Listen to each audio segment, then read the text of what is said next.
O som das palavras da minha irmã Raquel ainda ecoava nos meus ouvidos enquanto eu estava sentada no meu carro, do lado de fora da casa da nossa família. Era a mesma casa onde crescemos, onde mamãe nos criou depois que papai faleceu, e onde tudo desmoronou no ano passado. Meu nome é Emma Mitchell e, aos 29 anos, eu acabará de ser rejeitada pela minha família, por causa das mentiras que minha irmã levou meses para criar. A ironia é que eu tinha provas que poderiam destruir a história que ela havia construído, mas eu não estava pronta para usá-las ainda. O drive USB estava pesado no bolso do meu casaco. Era o último presente da mamãe para mim, dado em segredo durante um dos seus últimos momentos lúcidos no hospital. Não ainda, Amy, ela sussurrou, sua voz fraca, mas com os olhos bem abertos. Espere até que você realmente precise. Você vai saber quando. Isso foi há 3 semanas. Agora, mamãe foi enterrada ontem, e Raquel finalmente conseguiu o que estava tentando há meses, colocar toda a nossa família contra mim. Eu liguei o carro e vi Raquel me observando pela janela da sala de estar. Ela sempre foi a filha perfeita, aquela que ficou na nossa cidade natal, casou bem e deu netos para mamãe. Enquanto isso, eu me mudei para Nova York, construí uma carreira em jornalismo investigativo e vivi a vida nos meus próprios termos. Não era um problema até que mamãe adoeceu, com câncer de pâncreas, terminal e agressivo. Desde o início, eu voei para casa imediatamente, pronta para ajudar no que fosse possível. Mas Raquel tinha outros planos. Mamãe precisa de estabilidade agora, ela disse, com sua voz cheia de falsa preocupação. Minha vida é muito ocupada em Nova York, com a agenda imprevisível. Isso é muito perturbador. Eu vou cuidar dela. E foi assim que tudo começou. Toda vez que eu tentava visitá-la, Raquel dizia que mamãe estava muito cansada. Quando ligava, mamãe estava sempre dormindo ou com muita dor para falar. Raquel começou a tecer sua teia de mentiras. Ela contou às tias que eu estava muito ocupada com minha carreira para me importar. Mamãe contou às primas que eu me recusei a ajudar com as contas médicas. Ela disse aos nossos amigos de família que eu abandonei mamãe quando ela mais precisava de mim. E, o tempo todo, ela controlava o acesso à mamãe de tal maneira que eu não conseguia me defender. Eu me afastei do meio-fio, as memórias do ano passado voltando com força. As tentativas desesperadas de ver mamãe, as ligações bloqueadas. As mensagens de texto que Raquel enviava, fingindo ser a mamãe, eram algo que eu só fui descobrir mais tarde. Mamãe nunca soube delas. Mas o que Raquel não sabia, o que ninguém sabia, é que eu passei aqueles meses fazendo o que eu faço de melhor, investigando, documentando, reunindo provas. As enfermeiras de mamãe foram especialmente úteis, principalmente depois que viram o comportamento de Raquel de perto. Raquel estava interceptando os cartões e as cartas. Maria, a enfermeira favorita de mamãe, me disse durante uma das minhas poucas visitas bem-sucedidas ao hospital que mamãe sempre perguntava por que eu nunca escrevia. Foi aí que comecei a registrar as datas, os horários e as testemunhas de cada vez que Raquel interferia. Eu até consegui imagens de uma câmera de segurança do hospital, mostrando Raquel jogando fora os pacotes de cuidados que eu havia enviado. O pendrive estava pesando no meu bolso quando entrei na estrada. Ele era o último presente de mamãe, dado durante a minha última visita, apenas 2 dias antes de ela cair em coma, que acabaria com a vida dela. Raquel estava com seus filhos em um jogo de futebol, e eu finalmente tive um momento sozinha com mamãe. Eu sei o que ela está fazendo, mamãe disse, sua voz quase um sussurro. Maria me contou tudo, mas confrontá-la agora só pioraria as coisas. Ela colocou o pequeno pendrive na minha mão. Esse é o seu seguro, Política M. Use-o sabiamente. Eu ainda não tinha assistido. Parte de mim estava com medo do que eu encontraria, mas outra parte sabia que mamãe estava certa sobre o momento certo. Raquel passou um ano construindo sua história de filha devotada, cuidando de nossa mãe moribunda, enquanto eu, a irmã egoísta, abandonava a família. Desmontar essa história exigiria mais do que simples acusações. Meu celular vibrou com uma mensagem da Maria. Você está bem? Aquela cena na casa parecia bem intensa. Eu parei no estacionamento de uma cafeteria para responder. Maria se tornou minha aliada durante toda essa provação, me mantendo atualizada sobre o estado de mamãe, especialmente depois que Raquel bloqueou meu acesso, fazendo questão de que mamãe soubesse que eu estava tentando estar lá. Estou bem, eu digitei de volta. Raquel finalmente conseguiu convencer a todos que eu sou a vilã da história. Mas mamãe me deixou algo que pode mudar tudo. A resposta de Maria foi imediata. O pendrive. Ela me falou sobre isso. Disse que mostraria a verdade quando fosse a hora certa. Eu pedi um café e encontrei uma mesa isolada no canto. Meu laptop estava na minha bolsa. Eu poderia assistir agora, finalmente ver o que mamãe havia deixado para mim. Mas as palavras dela ecoaram na minha mente: espere até que você realmente precise. Em vez disso, puxei meu caderno de repórter, velhos hábitos são difíceis de abandonar, e comecei a escrever tudo. A cena na casa, as acusações de Raquel, as reações da família. Aprendi há muito tempo que os detalhes importam, especialmente quando você está lidando com alguém que distorce a verdade. Raquel foi inteligente. Eu tive que admitir. Ela começou a plantar pequenas sementes de dúvidas sobre o meu caráter e o meu comprometimento com a família. Então, quando minha mãe ficou mais doente, as mentiras começaram a crescer. Raquel dizia: a Emma está muito ocupada com a carreira para ajudar nos cuidados de mamãe. Ela se recusa a ajudar com as despesas médicas. A Emma nem liga ou visita. Cada mentira se construía sobre a última, criando a imagem de uma filha sem coração que abandonou a mãe morrendo. O fato de eu enviar dinheiro todo mês, ligar todos os dias e voar para casa sempre que podia, isso Raquel geralmente bloqueava. Quando eu conseguia ir para casa, ela me impedia de ver mamãe. Mas a percepção era o que importava, e isso tinha se tornado a realidade. Meu café esfriou enquanto eu escrevia, documentando cada detalhe de como Raquel sistematicamente virou nossa família contra mim. Tia Sara, que sempre foi como uma segunda mãe para mim, agora não conseguia me olhar nos olhos. Primo Mike, que foi meu melhor amigo quando criança, bloqueou meu número.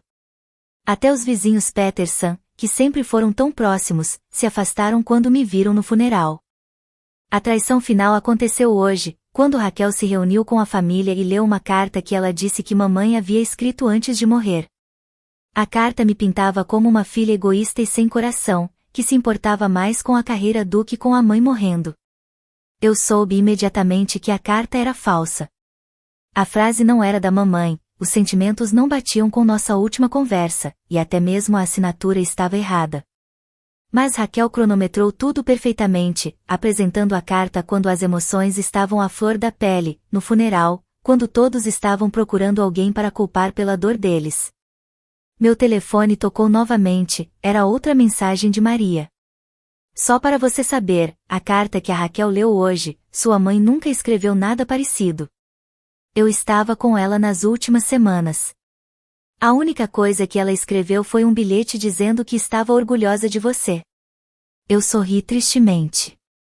Maria esteve lá durante tudo, observando a manipulação de Raquel com crescente preocupação. Ela até se ofereceu para falar, para contar a verdade para a família, mas eu pedi para ela não fazer isso. Raquel só distorceria a situação, dizendo que Maria estava mentindo por lealdade a mim. Não, isso tinha que ser tratado com cuidado. Minha mãe me ensinou que, às vezes, a melhor resposta não é uma reação imediata, mas algo mais planejado. Paciência, ela sempre disse, é mais poderosa do que a raiva. O pendrive parecia ficar mais pesado no meu bolso, o que minha mãe me deixou. Ela queria que eu descobrisse a verdade. No meu quarto de hotel, finalmente sentei com meu laptop e o drive USB que minha mãe me deu. Minhas mãos tremiam um pouco quando eu o conectei, lembrando das palavras dela. A verdade vai machucar, Amy, mas às vezes isso é necessário para a cura. O drive continha um único arquivo de vídeo, datado de 3 semanas antes da morte da mamãe. Respirei fundo e apertei play. O rosto da minha mãe apareceu na tela, pálido por causa da quimioterapia, mas com seus olhos claros e determinados. Ela estava no quarto do hospital. Eu reconheci as paredes azul claras e a pequena janela atrás dela. Emma, minha doce menina, ela começou, sua voz mais forte do que eu me lembrava daqueles últimos dias. Se você está assistindo isso, então tudo aconteceu como eu temia que acontecesse. As mentiras de Raquel fizeram o trabalho dela, e você provavelmente está se sentindo muito sozinha agora. Eu pausei o vídeo, lágrimas turvando minha visão. Mesmo no final, mamãe sabia exatamente o que aconteceria.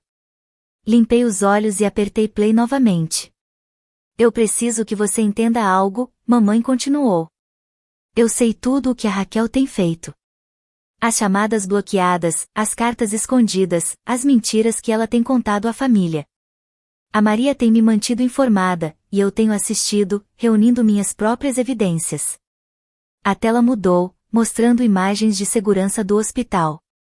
Lá estava Raquel, interceptando meus pacotes de cuidados no posto de enfermagem. Outra cena mostrou ela me rejeitando durante uma visita, dizendo que minha mãe estava doente demais para ver alguém e, logo depois, deixando outros membros da família entrarem. Mas isso não era o pior. A voz da mamãe continuou enquanto o vídeo voltava ao seu rosto. Eu descobri algo muito mais sério.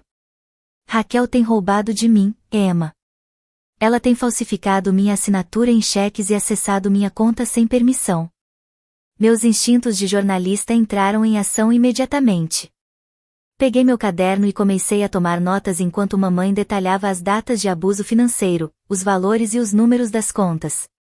Ela tinha documentado tudo. Coloquei todas as evidências em um envelope lacrado e entreguei para meu advogado, Richard Stevens. Mamãe explicou tudo, extratos bancários, cheques falsificados, tudo. Mas eu não queria confrontá-la enquanto ela estava doente. Eu sabia que Raquel distorceria tudo de alguma forma, usaria minha doença para manipular a situação. A ironia era impressionante. Enquanto Raquel me pintava como a filha gananciosa e obcecada pela carreira, ela estava sistematicamente drenando as contas da mãe. Tem mais, mamãe continuou, com a expressão ficando mais séria. Raquel está me pressionando para mudar meu testamento, para deixar tudo para ela. Ela diz que você não precisa da herança, que seu sucesso em Nova York significa que você não merece nenhuma ajuda. Mas eu vi os extratos bancários dela, Emma. Ela e o Tom estão em sérios problemas financeiros. A casa grande, os carros de luxo, o estilo de vida luxuoso, tudo isso é construído sobre dívidas.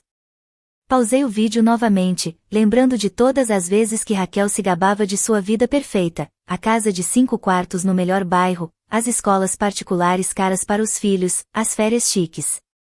Sempre parecia que ela e o Tom estavam vivendo além de suas possibilidades com o salário de gerência média. O vídeo continuou, mostrando mamãe puxando uma pilha de papéis. Estas são cópias dos extratos de cartão de crédito e documentos de empréstimo de Raquel. A Maria me ajudou a obtê-los. Acontece que Raquel tem usado meu quarto de hospital para receber esses documentos financeiros, provavelmente para escondê-los de Tom. Eles estão quase falidos, Emma. É por isso que ela está roubando de mim, porque ela está tão desesperada para controlar meu patrimônio. A tela mostrou o close-up dos documentos, extratos de cartão de crédito, com centenas de milhares de reais em dívidas vencidas, notificações de cartas de cobrança de hipotecas de vários credores. A vida perfeita de Raquel era um castelo de cartas à beira do colapso. Deixei instruções com Richard sobre como lidar com isso. A mãe disse que as evidências do roubo de Raquel estão lá, se você precisar, mas Emma, minha filha corajosa e compassiva, não vai deixar a decisão para você. Você pode usar essa informação para limpar seu nome e mostrar à família quem Raquel realmente é, ou pode encontrar outra maneira. O rosto de mamãe ficou mais suave e cansado. Eu te conheço, Amy, você é como seu pai. Você acredita na justiça, mas também acredita na misericórdia. Tanto faz o que você decidir fazer com essa informação, eu confio em você para fazer o que é certo. O vídeo terminou com a mãe olhando diretamente para a câmera. Seus olhos se encheram de amor e confiança. Lembre-se, querida, a verdade nem sempre é sobre punição. Às vezes é sobre dar às pessoas uma chance de enfrentar seus próprios demônios e encontrar a redenção.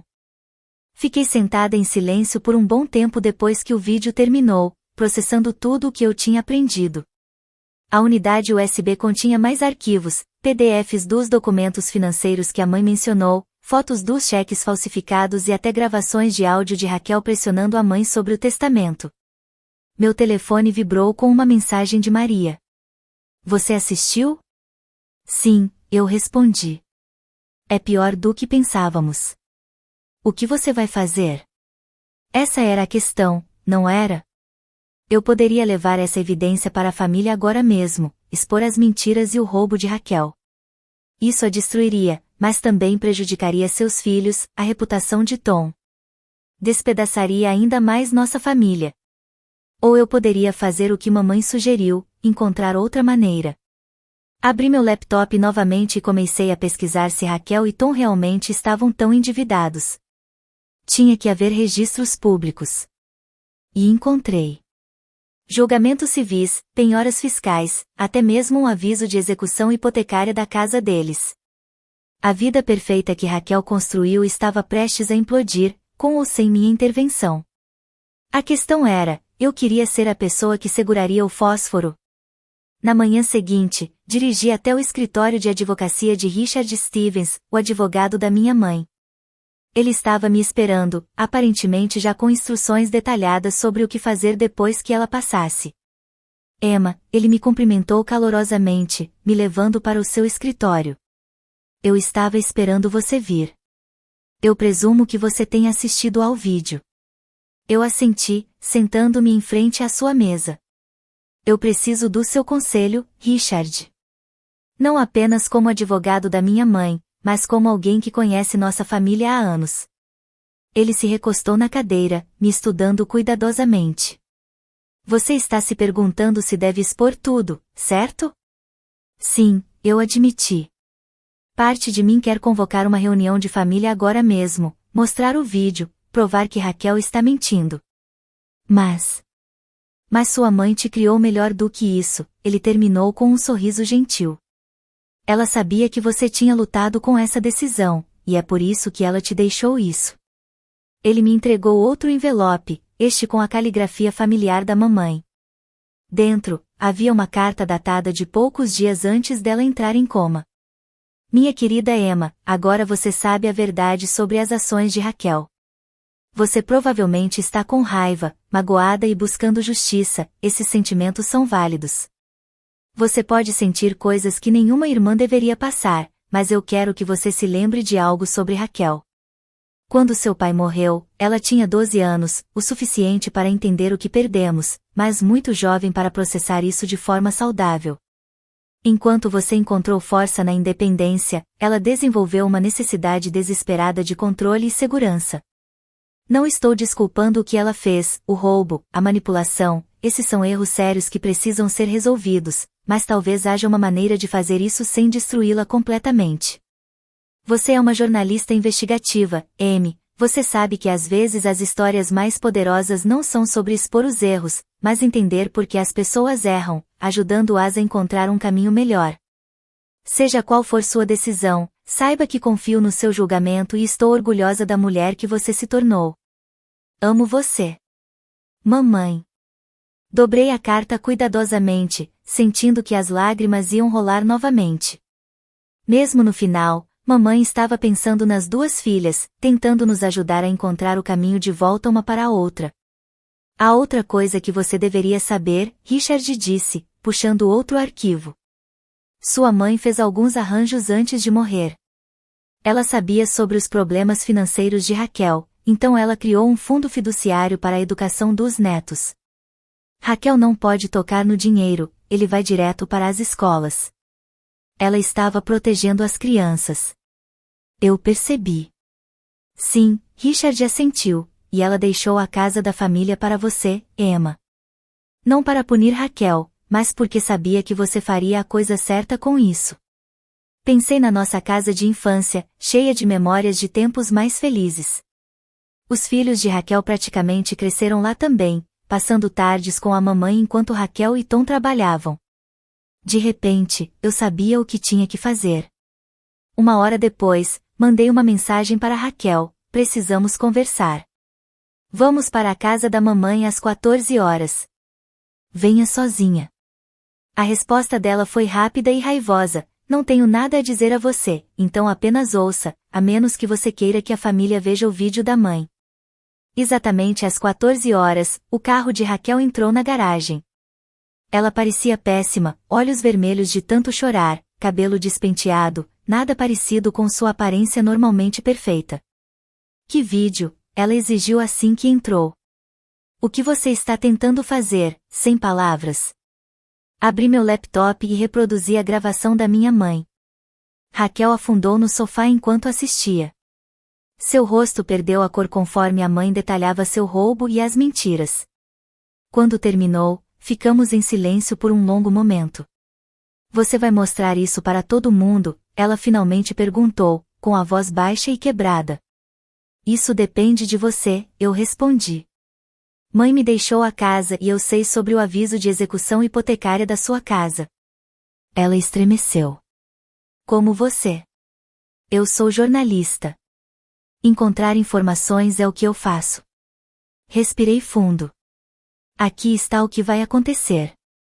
Você e as crianças podem se mudar para aqui. A casa está paga, os serviços públicos são administráveis, você pode se recuperar, resolver seus problemas de dívida. Mas há condições. Raquel estreitou os olhos. Quais condições? Primeiro, você confessa à família sobre as mentiras que contou sobre mim, todas elas. Segundo, você recebe terapia profissional para lidar com seus problemas de controle e aconselhamento financeiro para resolver suas dívidas. E você paga de volta a cada centavo que roubou das contas de mamãe. E se eu recusar? Abri outro arquivo no meu laptop, aquele com todas as evidências do roubo dela. Então, eu vou à polícia com a prova da sua fraude financeira. Sua escolha. A fachada de Raquel finalmente desmoronou. Ela enterrou o rosto nas mãos e começou a soluçar profundamente, gritos torturantes que pareciam vir de algum lugar antigo e ferido. Eu não queria que isso fosse tão longe, ela engasgou.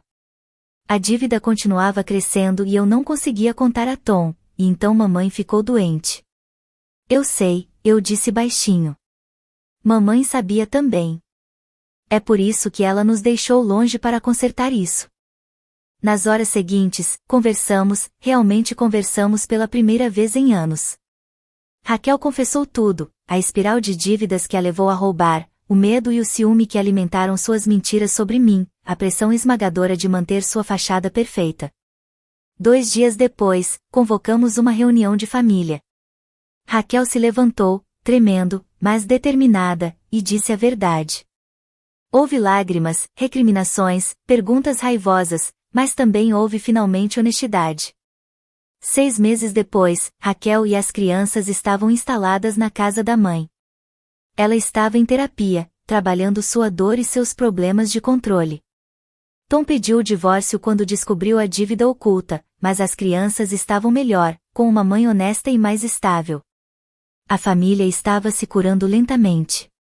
Alguns relacionamentos podem nunca mais ser os mesmos, mas novos estavam se formando, baseados na verdade em vez de fingimento. Ontem, encontrei Raquel no estúdio da mãe, olhando fotos antigas da família. Você acha que ela ficaria orgulhosa de nós? Ela perguntou suavemente, sobre como lidamos com tudo. Pensei na mensagem final de mamãe sobre sua crença na redenção em vez da vingança. Sim, eu disse. Eu acho que é exatamente isso que ela esperava. O pendrive está na gaveta da minha mesa agora, um lembrete de que, às vezes, as verdades mais difíceis podem levar à cura mais significativa. Mamãe sabia o tempo todo. Ela só precisava que descobríssemos por nós mesmas.